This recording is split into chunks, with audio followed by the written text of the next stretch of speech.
let's go over the basics of making a roux. I've had a lot of people ask me like how to make a roux or what is a roux.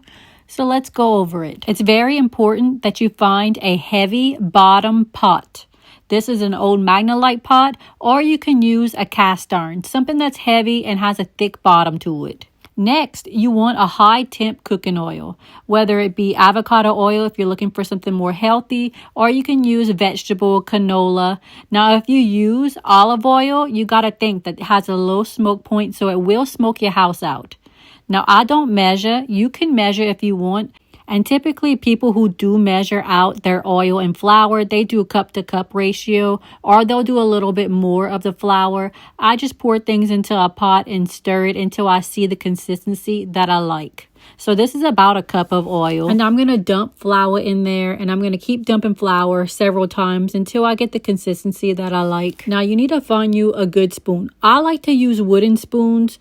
People like to use metal. That's not for me. I can't do the scraping sound. So I use wooden spoons, and they do get a little burnt. So have one that is dedicated to making a roux. Now, if this is the first time you've ever made a roux, or you're just not comfortable yet, go ahead and cut all your veggies before you turn that fire on. Because it's very important that your veggies are cut, because when your roux is done, you want to make sure that you throw your veggies in there to cool it down so it stops cooking and it doesn't burn. If this is the first time you've ever made a roux, just go ahead and use a lower heat. Use low or medium low. I'm going to use like a medium high heat, but I am comfortable with making a roux. Now the timing on your roux depends on what you're cooking and how dark you want it.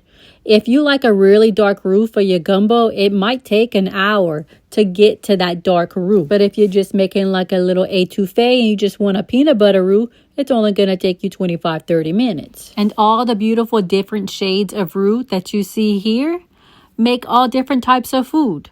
You don't need a dark roux for everything. Sometimes you want a peanut butter color roux. Sometimes you want a caramel roux. Sometimes you want a blonde roux as a thickener.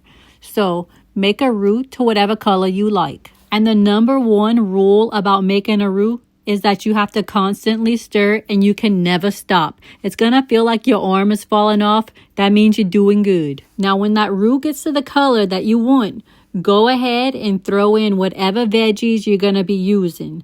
This is going to stop the roux from cooking any further. You're going to cool it down and it's not going to get any darker. And you always want to cook your veggies down in the roux for like 15 minutes.